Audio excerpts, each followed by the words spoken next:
Welcome back to the online classes. This is your SST lesson of level 4.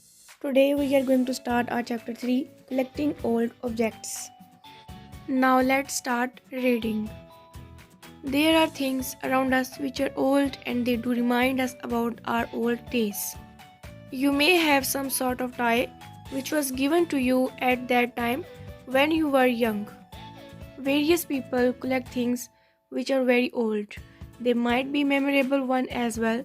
Collection of memorable objects is not enough. It must be taken care of, it must be placed in a room, or if there are lots and lots of things, then they should be placed in a building.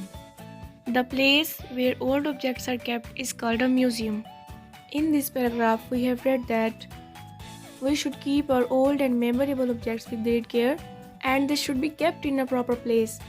And the place where we keep all old objects is called museum. Our next paragraph is nowadays mainly museums are run by government and are open for public. These public museums have lots of things like ancient pottery, ancient coins, weapons, documents, crockery, dresses, mode of transportation, pictures, etc. All these things show how the ancient people lived and how was their society. In last paragraph we have read that how many kinds of things a museum have. On this page you can see the pictures of old things. Now our next paragraph is in the world there are various famous museums like the museum in Paris named Louvre Museum where one can find the world's most ancient and valuable paintings.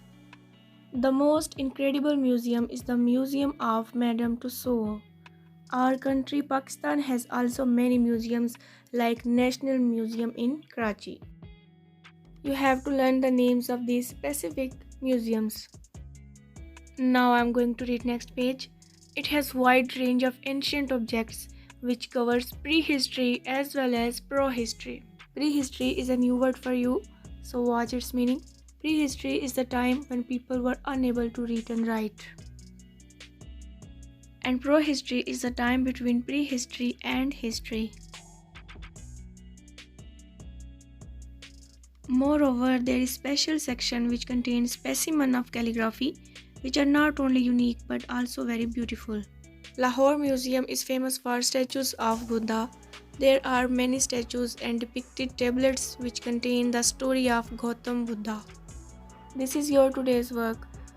Underline important statements and learn the reading. Stay blessed. Allah Hafiz.